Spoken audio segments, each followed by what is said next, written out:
سورہ احزاب۔ اعوذ باللہ من الشیطان الرجیم، بسم اللہ الرحمن الرحیم۔ یا ایہا النبی، اے نبی صلی اللہ علیہ وسلم، اتق اللہ، اللہ سے ڈریے، ولا تطع الکافرین والمنافقین، اور مت اطاعت کیجیے گا، مت کہنا مانیے گا کفر کرنے والوں کا اور منافقوں کا۔ اب آپ غور کیجئے، ایک ایک لفظ پر غور کیجئے کہ نبی کریم صلی اللہ علیہ وسلم جو کہ ایک متقی انسان، رسول، ان کو اللہ تعالیٰ جو تلقین کرتے ہوئے جو پہلا لفظ کہہ رہے ہیں سورہ احزاب کا کہ اتق اللہ، اللہ سے ڈریے گا، اللہ کے معاملے میں تقوی اختیار کیجئے گا۔ سوچئے کہ اللہ تعالیٰ لغویات نہیں کہتے ہیں، فضول باتیں، فضول ورڈز یوز نہیں کرتے ہیں، یعنی اللہ نے اپنے نبی کے لیے بھی یہ کہنا مناسب سمجھا کہ اے محمد صلی اللہ علیہ وسلم ڈرتے رہیے اللہ سے اور مت کہنا مانیے گا کفر کرنے والوں کا اور منافقوں کا۔ تو پھر میں اور آپ کیوں کسی سے ڈرتے ہیں؟ کیوں اطاعت کر جاتے ہیں کسی کفر کرنے والے کی؟ اور ہم صرف کفر کرنے والے کو نان مسلم ہی کیوں سمجھتے ہیں کہ کفر کرنے والا صرف ایک نان مسلم ہے، جو ہندو ہے، جو بتوں کی پوجا کرتا ہے، جو خدا کی اولاد بناتا ہے؟ کیا ہمارے خاندانوں میں، ہمارے گھروں میں کفر کرنے والے ماں باپ، بھائی بہن، رشتے ناتے، ہم خود اپنے اپنے ڈائمنشن میں نہیں بیٹھے؟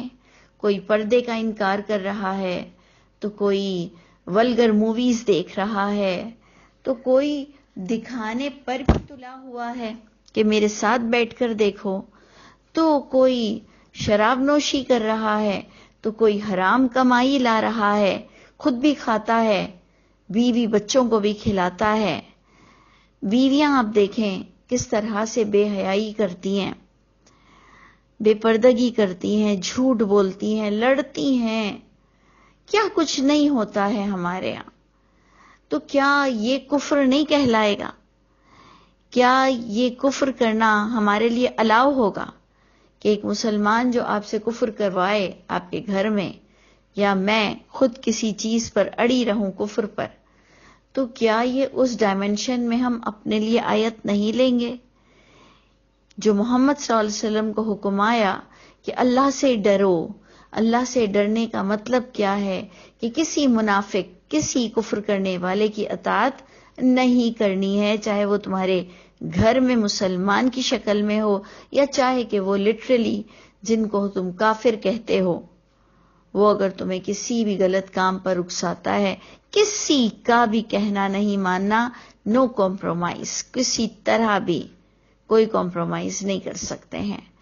تو پھر بات ایک اور نکلتی ہے کہ جب پروردگار یہ آیت ایک عورت سے بھی کہہ رہے ہیں، ایک لڑکی سے بھی کہہ رہے ہیں، ایک مرد سے بھی کہہ رہے ہیں، ایک بے سہارا انسان، کمزور انسان سے بھی کہہ رہے ہیں، تو پتہ کیا چلا کہ کمزور انسان ہے ہی نہیں، اللہ نے اس کے اندر اتنی طاقت رکھی ہے کہ وہ کسی بھی کفر کرنے والے سے ٹکرا سکتا ہے، وہ اپنے رب کے کلمے کو اپنی ذات سے بلند رکھ سکتا ہے، وہ اپنی ذات سے باعمل ہو کر یہ دکھاتا ہے کہ اللہ آپ اکبر ہیں، اللہ آپ سے بڑا کوئی بھی نہیں ہے، اور اللہ آپ کے قانون کے آگے کوئی مجھے ہٹا نہیں سکتا، اتنی طاقت تو کسی میں بھی نہیں۔ یعنی جب آپ یہ دماغ بنا لیں کہ اتنی طاقت تو کسی میں بھی نہیں کہ کوئی مجھے اللہ کے حکم سے ہٹا سکے، لیکن یہ اس وقت ہو سکتا ہے جب ہم خود اللہ کی کتاب کو سمجھیں، پڑھیں، اندر سے آرڈرز دیکھیں کہ مجھے کیا ڈو اینڈ کیا ڈونٹس آ رہے ہیں، کیا مجھے کرنے کا حکم ہے اور کس چیز سے مجھے دور رہنے کا حکم ہے۔ اور اللہ تعالیٰ جب اپنے نبی سے کہہ رہے ہیں اتق اللہ، اے محمد صلی اللہ علیہ وسلم ڈرتے رہیے اللہ سے، تو پھر میں اور آپ تو کہاں ہیں، کدھر ہیں، کون سا سٹیٹس ہے ہمارا کہ جو ہم ایکسکیوزز پیش کر دیتے ہیں کہ میں مجبور ہوں.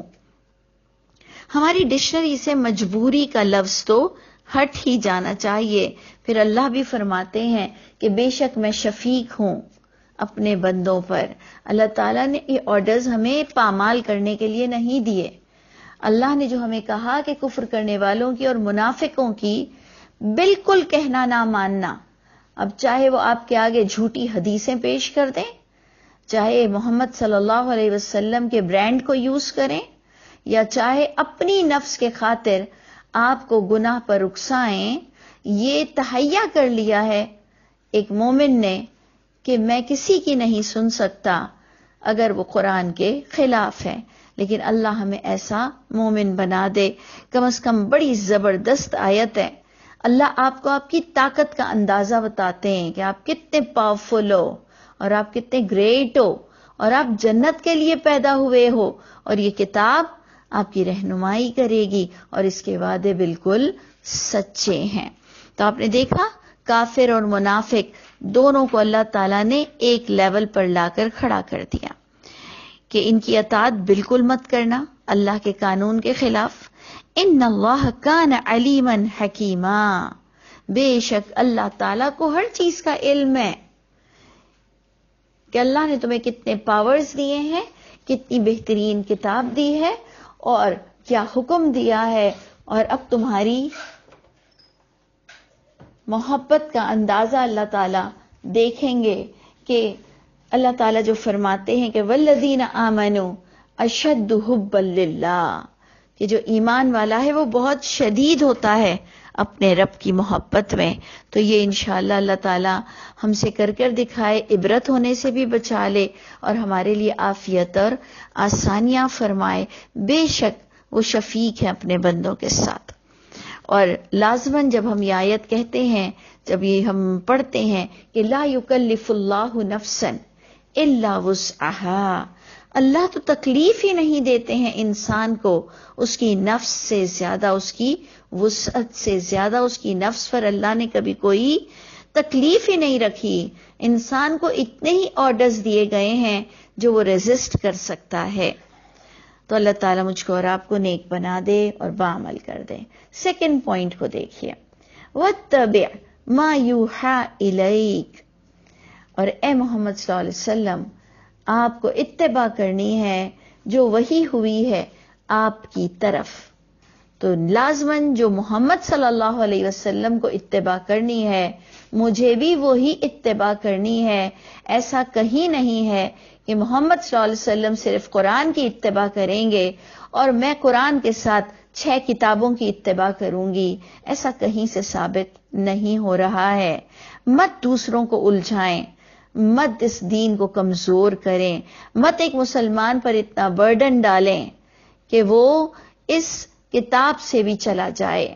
لیکن یہ ایک عام عوام کی خود کی بھی ذمہ داری ہے کہ وہ اللہ کی کتاب کو اپنی آنکھوں سے پڑھے کہ اس کو کس چیز کا پابند بنایا گیا، کس وجہ سے وہ مجرم کے کٹہرے میں کھڑا ہوگا اللہ کے یہاں سر جھکائے ہوئے شرمندہ ہوگا، جو آپ نے پچھلا ہی سورہ سجدہ میں پڑھا، اور وہ کہے گا کاش مجھے لوٹنے کا موقع دیا جائے، میں اللہ اب عمل اچھے کر کر دکھاؤں گا، کیونکہ انا موقنون، کیونکہ اب میں نے یقین کر لیا ہے کہ اللہ کی کتاب کے علاوہ کوئی سوال آپ سے نہیں ہوگا. آپ یہاں سیکنڈ آیت ہے سورہ احزاب کی، بہت غور کیجئے کہ پہلی آیت میں آپ کو آپ کی طاقت کا اندازہ بتایا گیا، سیکنڈ آیت میں آپ کو بتایا گیا کہ کتنی آپ پر ذمہ داری ہے، یعنی جو وحی ہے. اب اگر انسان یہ وحی جلی اور وحی خفی لوگوں کو الجھاتا پھرتا ہے تو میں سمجھتی ہوں کہ خدا تعالیٰ اس کو بھی کبھی سکون اور چین نصیب نہیں کرے گا. جس نے انسان کو الجھایا اللہ کے معاملے میں، جس نے انسان کو ریلیف نہیں دیا اللہ کے معاملے میں، خدا تعالیٰ اس کو کبھی سکون نصیب نہیں کرے گا کہ اس نے انسان کو الجھا دیا کہ اس کتاب کی بھی اتباع ہے اور ان 6 کتابوں کی بھی اتباع ہے. اللہ کا خوف کھانا چاہیے کہ اللہ تعالیٰ نے فرمایا اپنے نبی کو آپ کو اتباع کرنی ہے جو اللہ نے آپ پر وحی کی ہے، مر ربی کا ہے، جو تمہارے رب کی طرف سے ہے۔ میں آپ کو چیلنج کرتی ہوں، مجھے کوئی جواب دے دے اس بات کا، ایک حدیث آپ لے آئیں محمد صلی اللہ علیہ وسلم سے ڈائریکٹ، ایک بغیر راوی کے آپ حدیث پیش کر دیں، یعنی محمد صلی اللہ علیہ وسلم نے آپ تک کوئی قرآن کے علاوہ بات نہیں پہنچائی ہے۔ اور یہ میرا کھلا چیلنج ہے آپ لوگ پورے ورلڈ اوور پر کہ کیوں کرتے ہو ایسا کام، کیوں وحی کے علاوہ دوسری باتوں کو دین بناتے ہو کہ بندہ اس اللہ کی کتاب سے بھی چلا جاتا ہے۔ تو آپ غور کیجئے، جس نے گناہ میں جتنا حصہ ڈالا اور خاص کر کے محمد صلی اللہ علیہ وسلم کے نام سے کھیلا، پچھلی امتوں نے بھی ایسا ہی جرم کیا، اپنے اپنے نبیوں کے نام سے کھیلا۔ اللہ تعالی ہم سب پر رحم فرمائے اور اللہ تعالی مجھ کو اور آپ کو قرآن کے مطابق اپنی زندگی گزارنا نصیب فرمائے، کیونکہ آگے اللہ تعالیٰ فرماتے ہیں ان اللہ کان بما تعملون خبیرا، بے شک اللہ ہیں جو تم عمل کرو گے باخبر ہیں۔ دوسروں کو صرف تلقین ہم کر سکتے ہیں، اپنے عمل پر ہم نے غور و فکر کرنا ہے۔ ہم سے اللہ باخبر ہیں، ہمیں صرف لوگوں تک بات پہنچانی ہے، ہمیں اپنے عمل کی حفاظت کرنی ہے۔ دو باتیں اللہ نے آپ کو دے دی، اللہ علیم حکیم ہے، اللہ ہر چیز سے باخبر ہے، اور اب تھرڈ پوائنٹ آ گیا کہ اے میرے رب، اے میرے رب، لوگ میجورٹی سے گناہ کر رہے ہیں، تواتر سے گناہ کر رہے ہیں، اجماع پر گناہ کر رہے ہیں، میں کیا کروں؟ میں اکیلا ہو جاؤں گا۔ تو اللہ فرماتے ہیں وَتَوَكَّلْ عَلَى اللَّهِ، توکل تو رکھ اللہ پر۔ توکل کیا چیز ہوتی ہے؟ کبھی آپ نے غور کیا ہے؟ آپ کے پاس توکل ہے جو آپ کو اسٹرینتھ دیتا ہے۔ کیا توکل؟ کہ اگر میں کوئی چیز کے لیے کھانا پکانے کھڑی ہوئی ہوں تو مجھے توکل ہے کہ میں جو آٹا گوندھ رہی ہوں یہ آٹا ہی ہے اور اس کی روٹی ہی پکے گی اور یہ میرے پیٹ میں جائے گی، اس سے میرا پیٹ بھرے گا۔ توکل ہے کہ رات آنے والی ہے، توکل ہے کہ صبح بچوں کو اسکول بھیجنا ہے۔ یہ توکل کہ اللہ کی کتاب میں جو لکھا ہوا ہے، اور جب آپ اور میں ایک اچھے کام، اچھے کاز کے لیے کوئی ہم کھڑے ہو جاتے ہیں جس میں کوئی اللہ کی نافرمانی نہیں ہوتی، تو ہمارے پاس ایک توکل ہوتا ہے کہ میں کوئی غلط کام نہیں کر رہی، فیوچر کیا ہے، آگے ہونے کیا والا ہے، مجھے اس سے کوئی غرض نہیں۔ توکل آپ کو طاقت دیتی ہے، اور توکل بھی بندے پر کب سوٹ کرتا ہے؟ جب وہ اللہ کی کتاب کے مطابق چلتا ہے، پھر چاہے اس کا کوئی ایک بھی ساتھ نہ دے۔ توکل وہ طاقت ہے جو آپ کو اللہ کی کتاب سے ملتی ہے، اور مزے کی بات یہ ہے کہ یہ کتاب پچھلی کتاب کو تصدیق کرتی ہے۔ اب بے شک پچھلے لوگ بھول گئے یہ بات کہ سب لوگ مسلمان تھے، سب کوئی ایک ہی فارمیٹ پر چلتا ہے، سب کا ایک ہی خدا ہے، سارے نبی آپس میں ایک ہی وحی لائے ہیں۔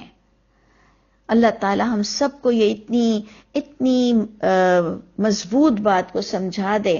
تو اللہ فرماتے ہیں کہ اے نبی ڈریے اللہ سے، کفر کرنے والے اور منافقوں سے ڈرنے کی کوئی ضرورت نہیں ہے، اتباع کیجئے جو وحی ہوئی ہے، اور جب وحی کے مطابق چلو گے تو پھر توکل رکھنا کہ اللہ کے وعدے سچے ہیں۔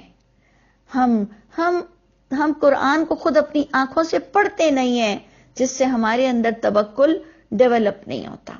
سارا قصور یہاں پر آ جاتا ہے کہ ہم جب تواتر سے اور اجماع سے ایک غلط کام کو دیکھتے ہیں تو ہمارے اندر وہ سٹیبلٹی نہیں آ سکتی ہے۔